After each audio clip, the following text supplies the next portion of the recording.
As a student moving through the allowed choice attributes, what you can expect is direction from a teacher at first on how to make a choice, and as you progress, you can expect to make more decisions on your own. At the beginning of allowed choices, this might look like a teacher asking if you want to use Canva or Adobe Spark, and as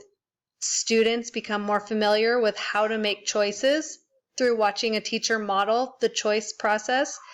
by the end, a student will be able to look at a variety of platforms they're comfortable with, make a choice, and explain to the teacher why they made that choice.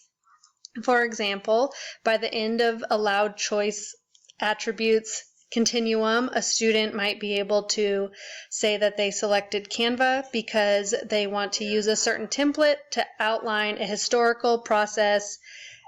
in the history of whatever topic is being covered.